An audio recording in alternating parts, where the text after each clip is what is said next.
물은 사실은 모든 생명체에 중요하고 사람에게도 중요하고, 기본적으로 파킨슨을 떠나서 건강하려면 물을 많이 마시는 거는 맞죠. 맞는데 왜 특별히 파킨슨에서 이걸 굳이 강조하냐라고 하면, 다른 장기에 비해서 뇌가 물을 많이 필요로 한다. 그게 첫 번째고요. 보통 물을 잘 안 드시는 분들이 파킨슨 발병이 좀 잘 되는 것 같아요. 제가 파킨슨 환자분들 체크를 해보면은, 초진 문진을 체크해 보면은 물을 잘 안 마셔야 하는 분들이 훨씬 많아요. 또 파킨슨 환자분들은 소변에 대한 조절이 안 되고 소변을 자주 보거나 소변을 막 못 참거나 이런 증상이 많다 보니까 더 물을 안 드시게 돼요. 이런 식의 이유로 해서 오히려 가장 중요한 물을 가장 안 마시게 되는, 또 그런 질환군이기도 하기 때문에 정말 너무 안타까워요. 그렇기 때문에 저는 다른 영양소, 다른 음식, 파킨슨에 좋은 음식 이런 거보다 첫 번째가 물이다. 물을 제대로 안 마시면서 다른 영양 무슨 보충제, 어떤 건강식품, 음식 종류를 찾는다는 거는 앞뒤가 바뀌었다. 항상 그렇게 얘기하거든요. 그래서 일단 이 왜 뇌에 왜 물이 필요한가, 요거에 대한 것을 좀 설명을 드리자면, 또 원리적으로 생각하면, 이제 구조적으로 보면은 뇌는 그 80%가 콜레스테롤, 약간 지방 덩어리거든요. 쉽게 설명하면 그 안에 이제 여러 가지 뉴런, 신경세포들, 또 신경망이 막 있죠. 굉장히 중요한 장기이기 때문에 이렇게 두개골에 쌓여 있는 거고, 그 안에 이렇게 이제 물이 그 뇌를 감싸고 있어요. 이게 왜 중요하냐면은, 이제 우리가 충격을 받아도 뇌가 그 안에서 물이 어느 정도 있어야지 이게 완충을 시키거든요. 그래서 기본적으로 구조적으로 물이 중요하고, 그 다음에 실제로 이게 우리가 나이가 들면서 뇌가 쪼그라든다고 하거든요. 우리가 이제 뇌 세포가 이제 소실되고 하면서 점점 뇌가 이렇게 위축이 되는데, 그런 것도 수분이 적을 때 더 잘 일어난다고 해요. 그만큼 수분이 기본적으로 뇌에 구조적으로 중요하고, 두 번째는 기능적으로 우리가 뇌의 어떤 신경계의 어떤 신경 전달, 정보 전달은 이제 신경망을 통해서 이루어지는데, 기본적으로 그건 우리가 이 전해질을 통해서 전기가 왔다 갔다 하는 거거든요. 근데 거기에서도 물이 역할을 많이 해요. 그러니까 물이 부족하면은 이 전해질 밸런스가 깨진다거나, 또는 기본적으로 이게 전도도가 떨어진다거나, 정말 전기공학적으로 생각하면은 이 지방은, 이 구조물은 이 절연을 시키는 거예요. 각각의 전선들을 절연시키는 거고, 그 안에 전선들은 안에 굉장히 이 전기가 잘 다녀야 되는데, 물이 적절히 들어가줘야만 이 전기가 잘 흘러다니는 거예요. 그래서 기능적으로도 매우 중요하고, 그리고 중요한 것은 이제 이 파킨슨의 관점에서 보면은 결국은 어떤 식으로든지 이 뇌에 독소가 쌓이는 거예요.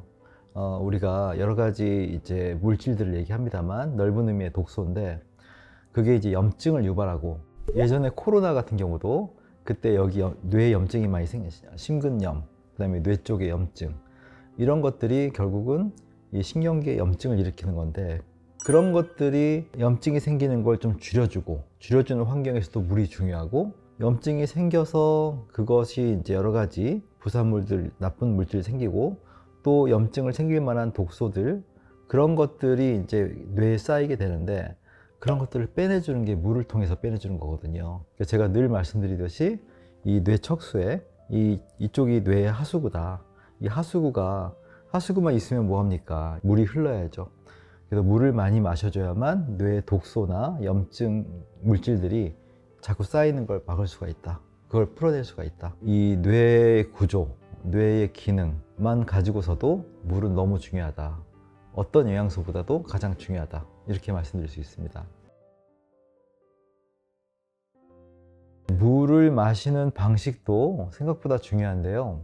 기본적인 원칙은 물을 잘게 마시는 거예요. 내가 억지스럽게 물을 막 채운다고 해서, 물을 내가 하루에 2리터를 채워야 되니까 억지스럽게 막 이렇게 드시는 건 여러 가지로 안 좋아요. 한 번에 한 100cc에서 한 200cc 그 정도로 드시는 것이, 이게 드시는 만큼 그게 온전하게 잘 흡수가 됩니다. 그런데 뭐 어떠한 이유로든 물을 한꺼번에 과하게 드시면 몸에서 흡수하는 속도가 못 따라가기 때문에 바로 소변으로 배출이 돼요.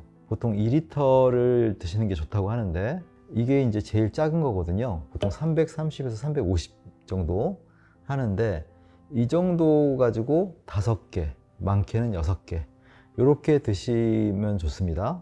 이거를 아까 제가 보통 100에서 200cc 정도 드시는 게 좋다고 했잖아요. 그러니까 요거 반 정도 드시면 한 이게 160에서 70 되거든요. 그래서 요거를 이렇게 반씩 드시거나 아니면 3분의 1씩 드시거나 그러면은 우리가 보통 하루에 2리터를 드시면 좋다고 하는데 이거를 이제 계산해 보면 되겠죠. 보통 저녁에는 조금 적게 드시는 게 좋아요. 저녁 6시 이후에는 최소량만 드시고 주로 오전에 많이 드시는 게 좋아요. 오전에 제일 많이 드시고 오후에 적절하게 드시고 저녁에는 줄이고 대략 한 아침에 일어나서 한 오후 1~2시까지 물의 절반을, 그러니까 1리터를 드신다고 생각하면 돼요. 그 다음에 2시부터 한 6시나 7시까지 600에서 700 이 정도 드시고 6시, 7시 이후에는 한 300 정도 이렇게 나눠 드시면 됩니다. 평균적으로 따지면은 2시간에 한 병을 비운다고 생각하면은 5통이나 6통을 비울 수가 있어요. 그렇기 때문에 2시간마다 이거를 나눠 마시는데 내가 지금 물이 적절하게 들어가 있나 그렇지 않은가라는 것을 판단하는 기준 중에 하나가 내가 입이 좀 말라 있나 아닌가를 보는 겁니다. 그래서 어떤 경우든 이 물을 제대로 드시는 분들은 입이 쉽게 마르지 않아야 돼요. 그냥 저는 항상 입이 말라요, 입이 말라서 힘들어요 라고 하는데 기본적으로 물을 안 드시기 때문에 그래요. 기본적으로 물만 잘 드셔도 입마름은 좀 많이 사라집니다. 보리차도 됩니까? 뭐 이렇게 차로 마셔도 돼요 라고 하는데 기본적으로 보리차나 이런 건 괜찮습니다. 물은 내가 도저히 막 못 마시겠어 이런 분 계시거든요. 그럴 때는 그냥 보리차, 결명자차 이 정도는 괜찮습니다. 우선 녹차나 이런 것들은 카페인이 들어있기 때문에 그거는 오히려 소변을 자극하기 때문에 그런 건 피하시고 그렇게 해서 어쨌든 생수나 아니면 보리차, 결명자차 그런 정도로 드시면 됩니다. 대소변도 이게 굉장히 파킨슨 환자분들이 원활치가 않게 되는 그런 대표적인 것이 이제 대변하고 소변인데요. 대변은 변비, 소변은 이제 빈뇨와 급박뇨인데요. 변을 보고자 하는 욕구는 느끼는데 막상 화장실에 가면 안 나오고 화장실에 너무 오래 앉아 있는 것 자체는 좋지 않을 뿐더러 기본적으로 변이가 느껴진다 해도 그냥 바로 화장실에 가려고 하지 말고 집안에 계신 경우는 조금 참았다가 보는 것도 괜찮아요. 이렇게 오래 앉아있는 시간 자체도 안 좋지만은 변을 그렇게 찔끔찔끔씩 보는 것이 이런 습관도 좋지 않습니다. 한 번에 볼 때 양껏 제대로 보는 게 중요한데 그 이유는 이렇게 변이 쌓여 있다가 변을 쭉 밀어내야만 보거든요. 장의 운동에 의해서 그거를 이렇게 밀어내는 훈련도 되는 거고요. 최대 이틀 내에서 모아서 한꺼번에 봐라. 이러기 여러모로 좋다고 말씀을 드리는 거고요. 변비에 좋다는 건강식품 먹어도 안 돼요 라는 사람 중에서 제가 물을 더 많이 드시라고 할 때 의외로 변비가 풀린 경우가 있어요. 음수량을 늘리는 것을 첫 번째로 해보는 거를 권해드리고요. 소변이 마려울 때마다 급박뇨가 섞여 있으니까 얼른 가고 하는데 너무 자주 가서 찔끔찔끔 보는 것보다 조금 참았다가 보는 게 좋습니다. 일반적으로 그냥 건강한 사람 같으면은 소변은 참지 말라고 하잖아요. 이제 파킨슨 환자의 경우는 방광에 문제가 있어서가 아니라 뇌의 문제로 인해서 방광이 예민해지는 거거든요. 이게 필요 이상으로 과민한 거라서 이런 경우는 그냥 참는 게 좋습니다. 이렇게 하다 보면은 조금씩 그 간격이 늘어나고 한 번에 보는 양이 늘어나게 됩니다. 물론 이제 급박뇨가 있으신 분 중에서는 이제 신료를 하는 경우들이 있어요. 우리가 이런 훈련을 하는 데 있어서는 이제 기저귀를 차서라도 훈련을 하시는 게 좋다. 이렇게 말씀을 드립니다.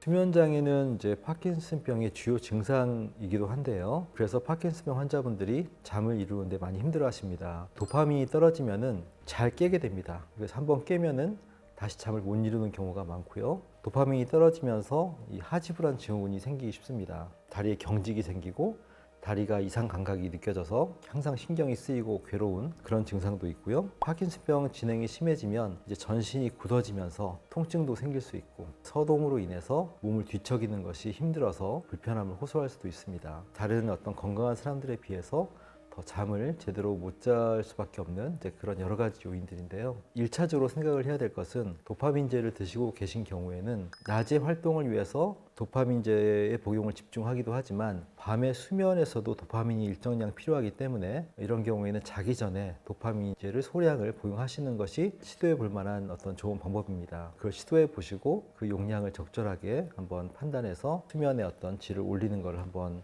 시도해 볼 방법이 있고요. 밤에 소변 보는 것이 생각보다 수면장애의 큰 원인이 되는데요. 초반 3시간 동안 소변을 좀 덜 볼 수 있도록 자기 전에 우리가 미리 소변을 꼭 보고 저녁 식사 이후로는 가급적 물을 섭취하지 않는, 한약도 이렇게 물로 돼 있기 때문에 밤에 소변을 이렇게 예민하게 보시는 분들의 경우는 식전에 드시라고 합니다. 그 다음에 이제 전신 경직감이 생길 수가 있기 때문에 자기 전에 우리가 스트레칭을 하는 것도 도움이 됩니다. 특히 발 쪽을 마사지 하는 것도 도움이 되고요. 환자분들을 통해서 또 많이 제가 접한 것 중에 요즘 유행하고 있는 맨발 걷기가 그렇게 수면에 도움이 된다고 합니다. 충분히 이론적인 근거가 있는데요. 걷는 것 자체가 물론 당연히 이 수면에 도움이 되긴 하지만 그 맨발 걷기가 가진 어싱이라는 효과가 있습니다. 이 어싱이라는 것은 정기적으로 불안정한 것들을 이렇게 대지를 통해서 건강하지 못한 그런 어떤 정기적인 것들을 빼주는 역할을 하는 건데요. 파킨슨이라는 것도 결국은 이 신경계에서 정기적 활동이 불안정해지는 거라고 볼 수가 있는데, 그런 면에서 다른 질환에 비해서 파킨슨병은 정기적인 어떤 안정성이 올라가면서 좀 더 숙면할 수 있게 되지 않나 이렇게 생각을 하고 있습니다.